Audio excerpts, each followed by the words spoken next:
à tout moment de notre vie. Et vous allez voir, vous allez tout de suite comprendre pourquoi.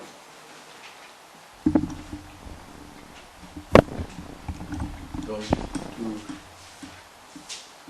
Jacques, c'est vers la fin, Florence. Oui, oui, oui. Francis, ouais.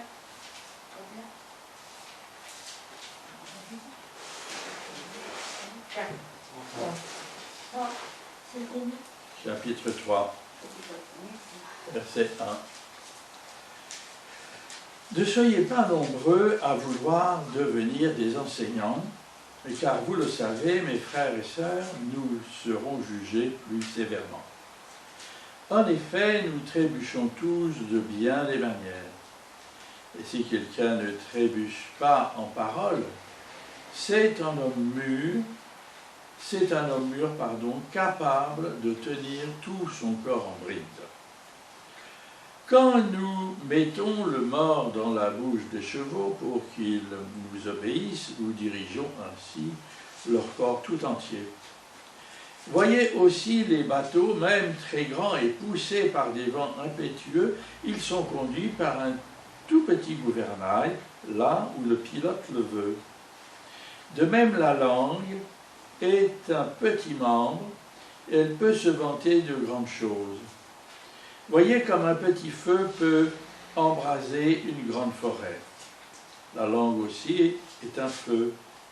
C'est le monde de la méchanceté. Ainsi, la langue se trouve parmi nos membres, elle souille tout notre corps et enflamme le cours de notre existence, étant elle-même enflammée par l'enfer. Toutes les espèces de bêtes, d'oiseaux, de reptiles et d'animaux marins peuvent être domptées et ont été domptées par l'homme. La langue, en revanche, aucun homme ne peut la dompter. C'est un mal qu'on ne peut pas maîtriser. Elle est pleine d'un venin mortel. Par elle, nous bénissons Dieu, notre Père, et par elle, nous maudissons les hommes faits à l'image de Dieu. De la même bouche sortent la bénédiction et la malédiction.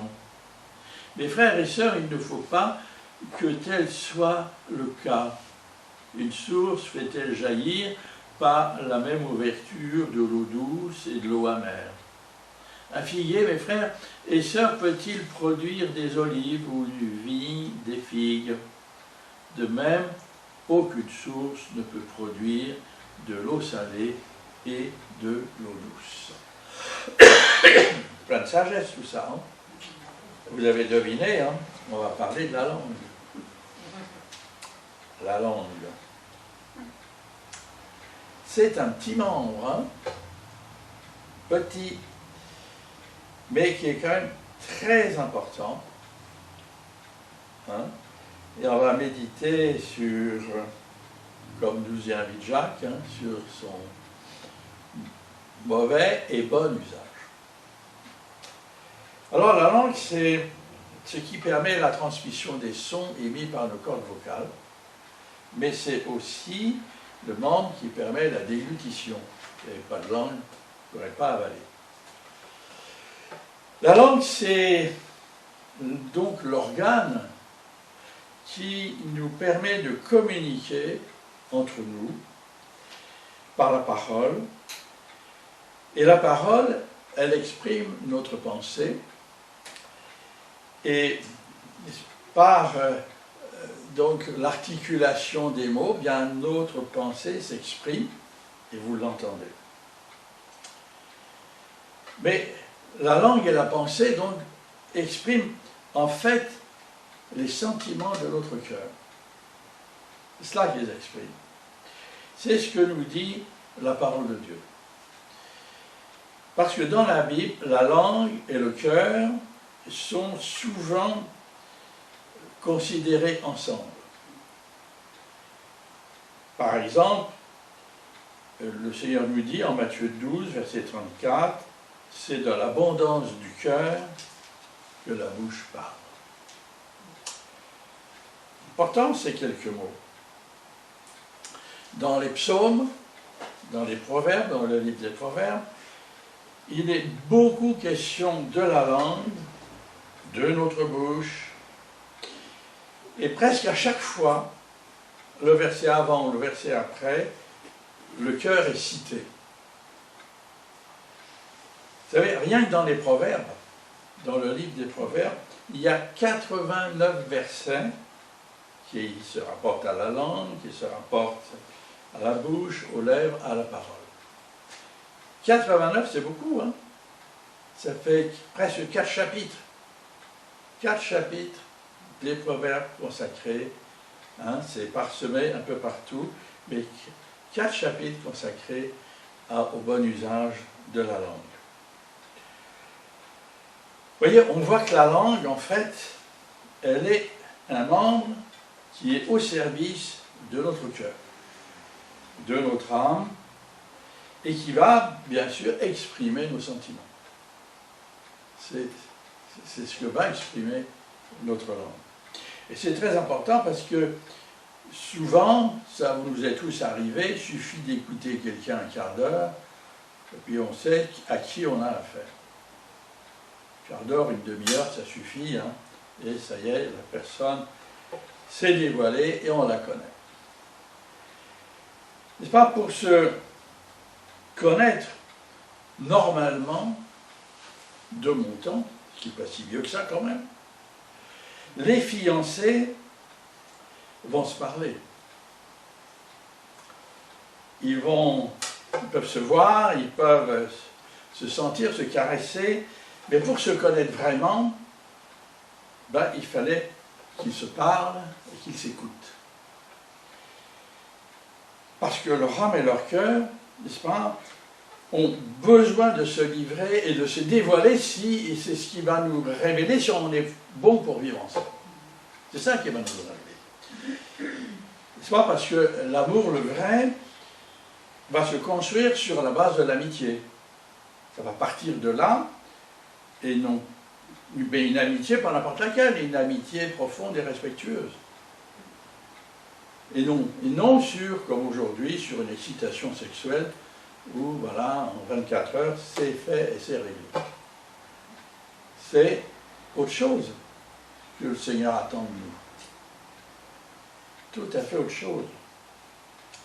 Il y a des personnes qui s'expriment peu. Ils ont un tempérament taciturne, renfermé, réfléchi. On dit qu'ils sont muets comme des carpes. Et ça embête ceux qui sont bavards. Hein? Il y en a par contre qui parlent beaucoup. Et qu'ils parlent même des fois rien pour faire du bruit, pour pas être tout seul. Ils s'écoutent. Alors ceux-là, on dit qu'ils parlent pour rien dire. Parce qu'ils répètent toujours la même chose. D'autres savent, avec leur langue, tirer les vers du nez des autres. Ils leur font dire ce qu'ils ont envie d'entendre. Il y en a qui savent créer des ambiances avec leur langue, qui savent maintenir des conversations, il y en a comme ça, on dit à ce moment-là qu'ils ont du bagou. Hein. Ils ont du bagou, ou qu'ils ont la langue bien pendue. C'est ça qu'on dit. Hein. Puis il est reconnu aussi que les femmes, les dames, ont plus de facilité à s'exprimer que les hommes. Je ne sais pas si c'est toujours vrai, mais enfin, c'est ce qui est dit. Vous voyez, tout dépend de l'usage que nous faisons de notre langue. Et la Bible nous met en garde. Elle nous met en garde car nous rendrons compte un jour ou le jour du jugement, de chaque parole que nous aurons prononcée. Ce qui veut dire de chaque pensée qu'on aura eue, de chaque sentiment qu'on aura eu. C'est ça que ça veut dire. Et c'est ce que le Seigneur nous dit en Matthieu 12, verset 36. Il dit, je vous le dis, au jour du jugement, les hommes rendront compte de toute parole vaine qu'ils auront proférée. Car par tes paroles tu seras justifié, et par tes paroles tu seras condamné. important, cette mise en garde. Très important. Ce qui revient à dire que ce sont les sentiments de notre cœur qui vont être jugés. C'est notre cœur, en fait, que l'Éternel jugera et pas notre langue, puisque la langue n'est qu'un instrument pour véhiculer notre pensée et nos sentiments. Et ça, c'est très important à le savoir. Toutes nos paroles s'inscrivent dans les registres de Dieu.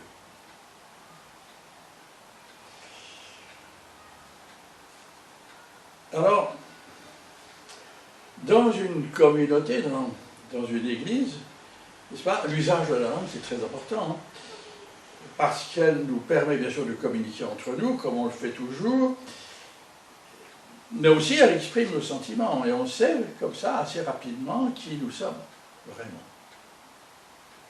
Il est donc important de veiller sur notre langue, mais bien plus encore sur notre cœur. Vous connaissez l'histoire d'Ésope? Vous connaissez tous cette histoire?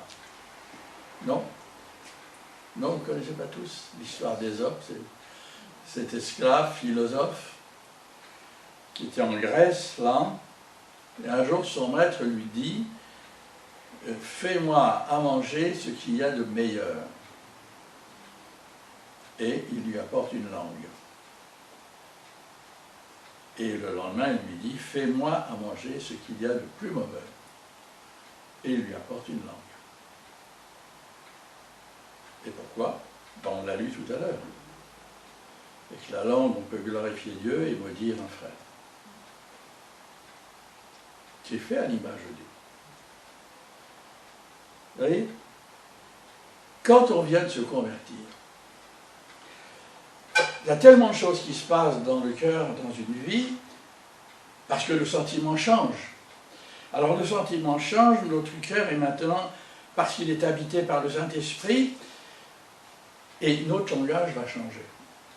Et ça, c'est un des signes de notre conversion. Notre langage va se purifier, nous ne dirons plus les mots grossiers qu'on disait avant, ou des expressions injurieuses qu'on avait l'habitude de dire. Hein. C'est vraiment une expression de la nouvelle naissance, de voir ce nouveau langage, donc ce nouveau cœur, donc cette nouvelle vie. Bien plus avec notre bouche, notre langue, nous prions, on loue le Seigneur, nous prononçons son saint nom, nous appelons Dieu notre Père. Attention, c'est pas rien, on l'appelle notre Père. Et avec les frères, nous célébrons la communion fraternelle, nous nous réjouissons d'être enfants de Dieu, et on le chante, on l'a chanté déjà ce matin. Ça nous unit. Et puis souvent, malheureusement, bien vite, cette fraîcheur, cette pureté, cette joie va s'altérer. Et en fait, il va naître de l'amertume, de l'animosité, de la critique. Parce que de mauvais sentiments sont venus dans notre cœur, et puis bien sûr, ils s'expriment par notre langue et notre bouche, on le dit. Et nos relations, donc, peuvent devenir tendues. Elles peuvent être empreintes de jalousie, de méfiance. Alors on n'exprime plus le fond de sa pensée, de son cœur, de crainte d'être jugé. On n'exprime plus. Et la communion fraternelle qui nous donnait tant de joie au début de notre conversion devient maintenant une obligation difficile et pénible. Donc il nous faut lutter contre les mauvais sentiments s'ils nous atteignent. Il ne faut pas les laisser vivre. Il faut les arracher comme de la mauvaise herbe dans le jardin. Toute la Bible nous invite à lutter pour garder un cœur pur. Proverbe 4, 23 garde ton cœur plus que toute autre chose, car de lui viennent les sources de la vie. Les sources de la vie, hein, c'est nos sentiments. Hein. Un autre, psaume 34, verset 14. Préserve ta langue du mal et tes lèvres des paroles trompeuses. Et puis encore un autre proverbe, chapitre 3. Que ton cœur garde mes préceptes, car ils prolongeront les jours et les années de ta vie, et ils augmenteront ta paix. Ça, c'est précieux, parce que sans paix, on ne peut rien faire. Rien du tout. Même dans un ménage, on ne peut rien faire, si la paix n'existe pas. Puis, l'apôtre Jean nous dit dans sa première épître, au chapitre 5, il nous dit « Nous connaissons que nous aimons les enfants de Dieu lorsque nous aimons Dieu et que nous pratiquons ses commandements.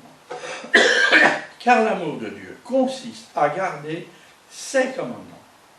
Et ces commandements ne sont pas pénibles. Parce que tout ce qui est né de Dieu triomphe du monde. Et la victoire qui triomphe du monde, c'est notre foi. Et notre foi, c'est le muscle avec lequel, le muscle spirituel, n'est-ce pas, avec lequel on peut vivre et attraper les promesses de Dieu et les prendre pour nous. Mais le muscle, ça s'appuie sur quoi? Le muscle là. S'il n'y a pas d'os, il ne peut pas s'accrocher. Il ne peut pas saisir. Les os vont se fermer si on lit la parole de Dieu. Si on la médite. Nos os vont se former comme ça, nos os spirituels, et la foi va pouvoir se développer, n'est-ce pas, et grandir. Vous voyez, les petits garçons, quand ils grandissent, là, tu as vu un bon biscotto, hein, c'est ça qu'ils font. C'est pareil, spirituellement. Souvent, on pleure, ah, donne-moi la foi, Seigneur, donne-moi la foi, Seigneur, donne-moi. Comme si on allait avoir une aspersion, là, puis c'est fini, c'est fait. Pas comme ça. Hein. La croissance n'est pas comme ça. La croissance, c'est tous les jours, un petit peu, petit peu, petit peu, petit peu. Toujours comme ça. Et la croissance va se faire de manière équilibrée si nous lisons régulièrement la parole de Dieu. Et c'est ce qui va nous donner l'ossature, la structure. Vous voyez, comment on appelle ça, la base spirituelle sur laquelle notre foi peut s'accrocher, se reposer et agir. C'est ce que Jean nous dit là. C'est par la foi dans les promesses et les commandements de Dieu qu'on sera vainqueur. De tout, même du monde, il nous dit. C'est par la foi dans l'amour et le pardon de Dieu que nous pourrons garder un cœur pur. C'est par la foi dans le sacrifice, du Seigneur Jésus à la croix, que nous pourrons être renouvelés en confessant nos péchés, nos égarements, nos fautes. Et que nous pourrons être lavés, sanctifiés, purifiés pour aller plus loin. Et cela afin que le Saint-Esprit nous remplisse et déborde de notre cœur. Si sur nos lèvres viennent des paroles de calomnie, de critique, envers l'Église ou les frères, les sœurs, ou si le commérage, la médisance s'installe dans nos conversations avec les autres, si nous mentons, ça aussi, si nous mentons, aussi bien dans l'Église qu'à l'extérieur, à notre entourage, n'est-ce pas? Il faut nous reprendre et confesser ces péchés sans attendre, car ils vont détruire notre communion avec Dieu et avec nos frères et sœurs. La calomnie, ouais, c'est le fait de dire des choses fausses pour faire du tort à un frère ou à une sœur ou à l'Église dans le but de nuire à sa réputation.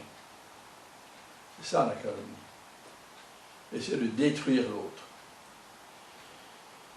Le livre des Proverbes nous met en garde de ne pas nous mêler à de tels péchés. En Proverbe 29, nous lisons « Celui qui répand la calomnie dévoile les secrets », c'est vrai. « Ne te mêle pas avec celui qui ouvre ses lèvres. Ne t'occupe pas de ça. » Et puis en Proverbe 10, 19, on lit « Celui qui répand la calomnie est un insensé », et on sait que ce mot « insensé » est l'équivalent de fou dans la parole de Dieu. La Bible nous dit aussi que ceux qui critiquent et qui jugent sont déjà jugés. La critique, n'est-ce pas, c'est le fait de juger ses frères et ses sœurs, de juger l'Église et d'émettre des opinions personnelles sur tout. Et on en connaît, malheureusement, des chrétiens comme ça. On en connaît. Le Seigneur nous dit, en Matthieu 7, verset 1, « Ne jugez point, afin que vous ne soyez point jugés, car on vous jugera du jugement dont vous jugez, et on vous mesurera avec la mesure dont vous mesurez. » Et on n'aura rien à dire. Rien à dire. Bon. L'apôtre Jacques nous dit, chapitre 2, verset 4, que ceux qui critiquent et jugent agissent sous l'inspiration de pensées mauvaises. C'est ce qu'il nous dit. L'apôtre Paul nous dit lui aussi de ne pas nous juger les uns les autres pour nous critiquer et pour nous faire du mal, mais au contraire de rechercher ce qui nous édifie, n'est-ce pas, et qui vont édifier l'Église. De rechercher cela. Parce que le diable a toujours essayé, n'est-ce pas, de trouver une faille quelque part pour glisser son venin. Et on n'a pas apporté, nous, le venin du diable.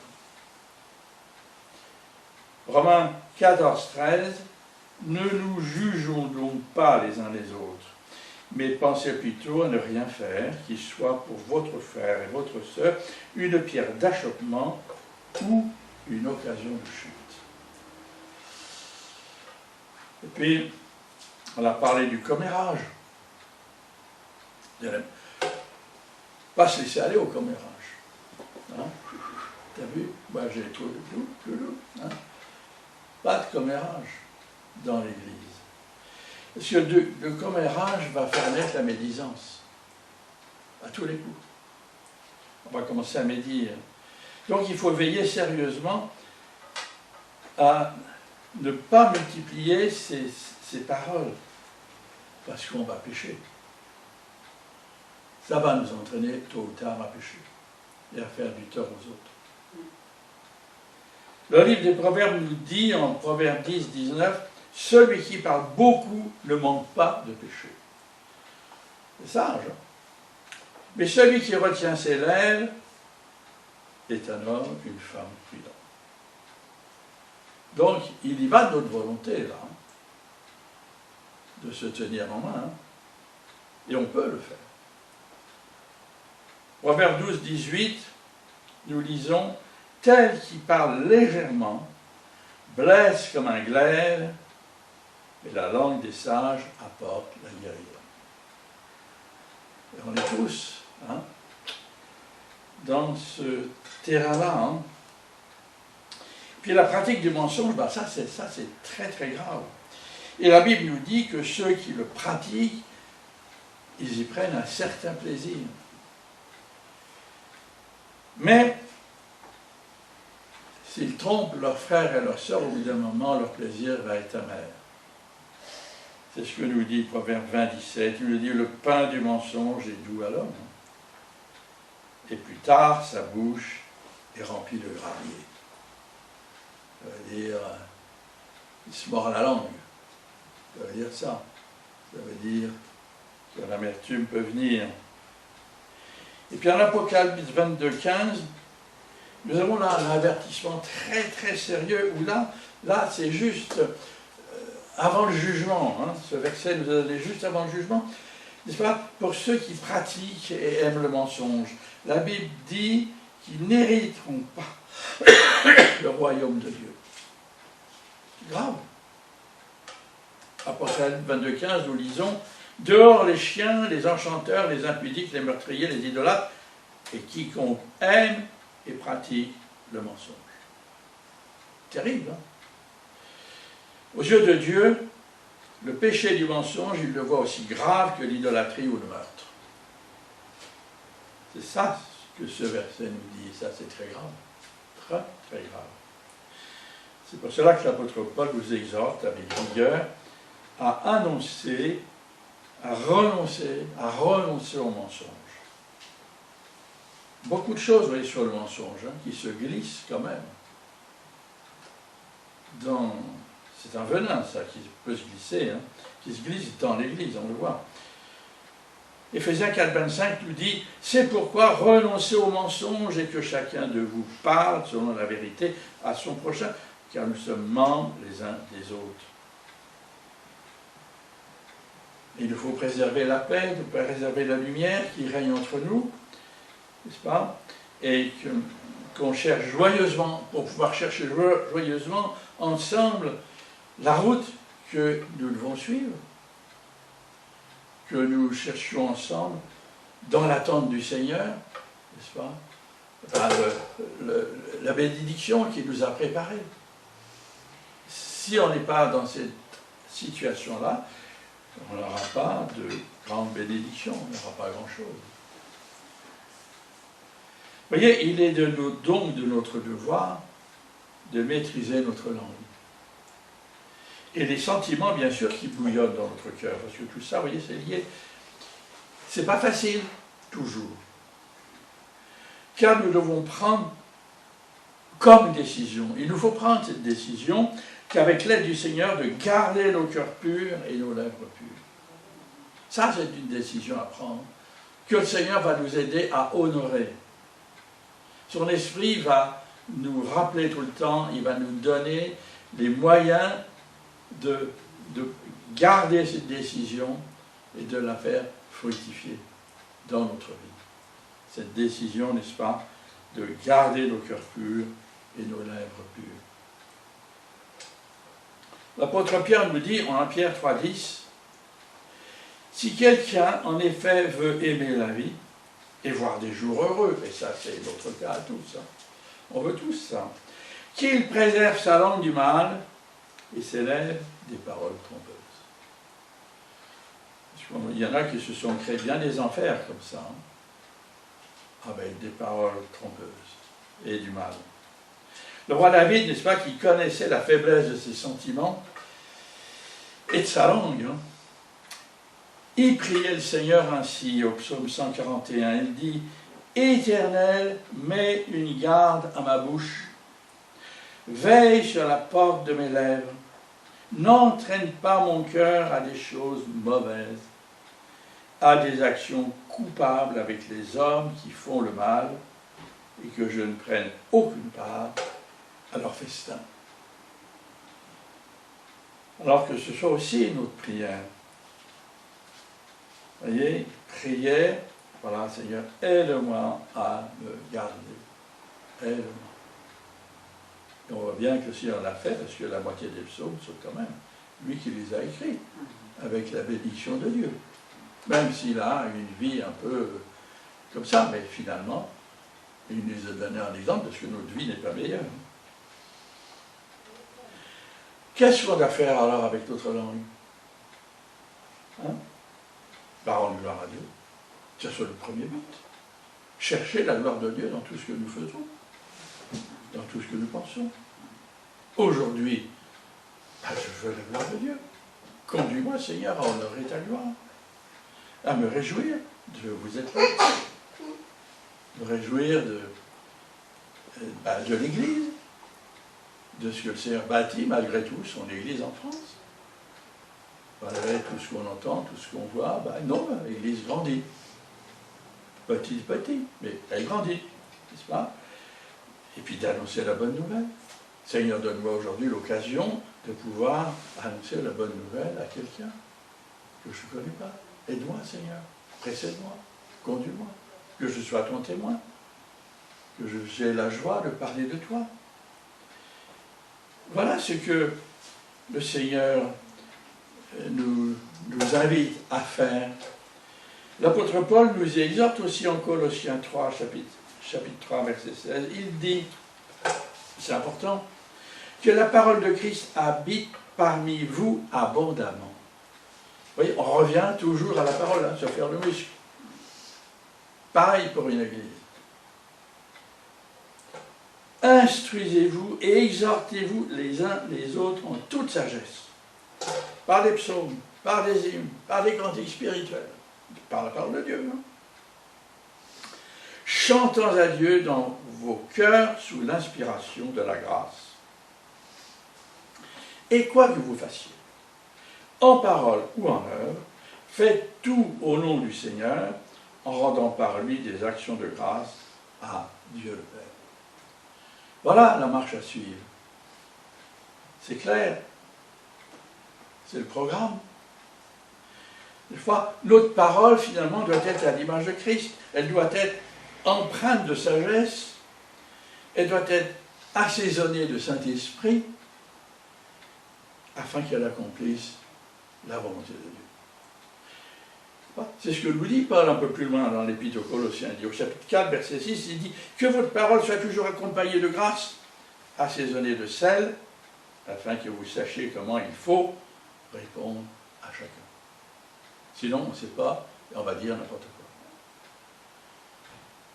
Vous voyez, nos sentiments, s'ils ne sont pas soumis à la volonté de Dieu et au Saint-Esprit, ils peuvent entraîner notre langue à dire des choses affreuses, méchantes. Et ils peuvent, si ce n'est pas soumis au Saint-Esprit, vous voyez, l'intérieur de notre âme, de notre cœur, tu vois, le centre de notre vie, ben ça va nous conduire à pécher, à souiller la gloire de Dieu et à semer la zizanie dans l'Église. Beaucoup d'églises où il y a des bagarres, puis l'Église est paralysée avec ça.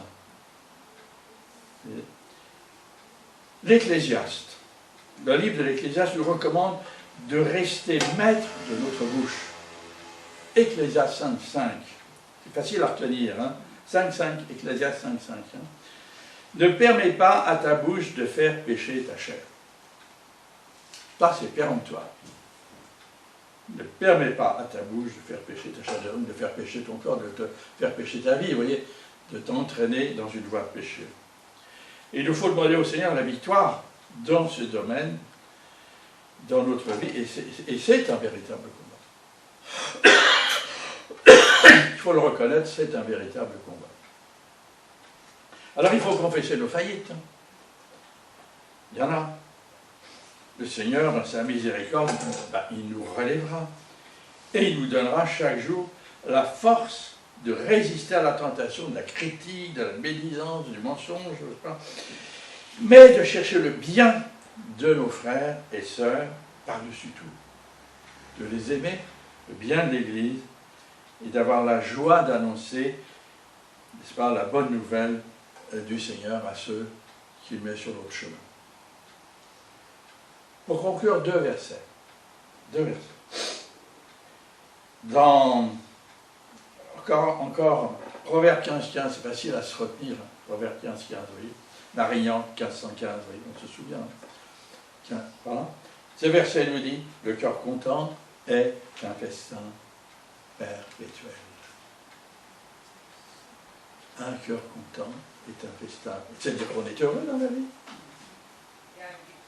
On est positif dans la vie, on est optimiste dans la vie. Peu de chrétiens sont vraiment optimistes. C'est fou ça. Hein? Un cœur content est un festin perpétuel. On se réjouit de la vie, mais on est heureux dans la vie.